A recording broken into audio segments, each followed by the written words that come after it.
Hey guys, Brad with Family Handyman. I've been applying finishes to pieces that I've built for many years, and what people don't tend to realize is that woodworking and finishing are two very different skills, and finishing is hard. And so my go-to finish is this gel top coat from General Finishes. The reason I love it is because it's so dirt simple, it's almost foolproof. Let me show you.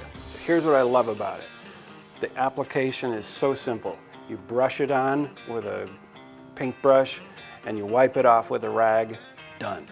And you sand in between coats, which you'll have to do a few more coats than a brushed on finish because it doesn't build up as quickly, but it gives you that super nice warm finish that you expect from an oil-based polyurethane. And because you're wiping it off afterward, you don't have to worry about the drips and runs and sags that you get with a brushed on finish. And also, it doesn't collect nearly as much dust while it's drying as a brushed on finish does. And you can easily find it online or at a specialty woodworking store.